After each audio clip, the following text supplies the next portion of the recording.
മുല്ലക്കഥകൾ കുറ്റവും ശിക്ഷയും.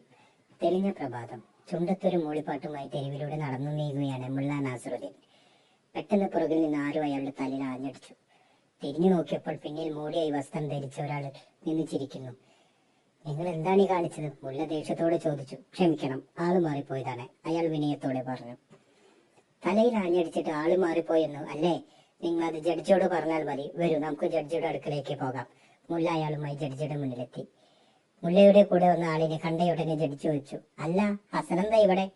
ഇയാളെന്നെ മർദ്ദിച്ചു. മുല്ല ജഡ്ജിയോട് തന്റെ പരാതി ബോധിപ്പിച്ചു. എന്തിനാണ് നിങ്ങൾ ഇയാളെ മർദ്ദിച്ചത്? ജഡ്ജി ഹസനോട് ചോദിച്ചു. ക്ഷമിക്കണം, ആളറിയാതെ ഒരു അബദ്ധം പറ്റിപ്പോയതാണ്. ജഡ്ജിക്ക് മുന്നിൽ താണു വണങ്ങിക്കൊണ്ട് അയാൾ കുറ്റം സമ്മതിച്ചു. താങ്കൾ കുറ്റം സമ്മതിച്ചിരിക്കുകയാണ്.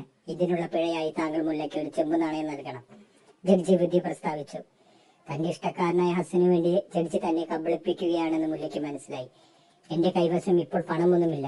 വീട്ടിൽ പോയി പണം എടുത്തുകൊണ്ടുവരാൻ എന്നെ അനുവദിക്കണം. തന്റെ സന്തുഷ്ടി പ്രകടമാക്കിക്കൊണ്ട് ഹസൻ ജഡ്ജിയോട് അപേക്ഷിച്ചു. അതിനെന്താ, താൻ പോയി നാണയം എടുത്തുകൊണ്ടുവരൂ. ജഡ്ജി അതും സമ്മതിച്ചു. ജഡ്ജിയെ വെറുതെ വിടുന്നത് ശരിയല്ല.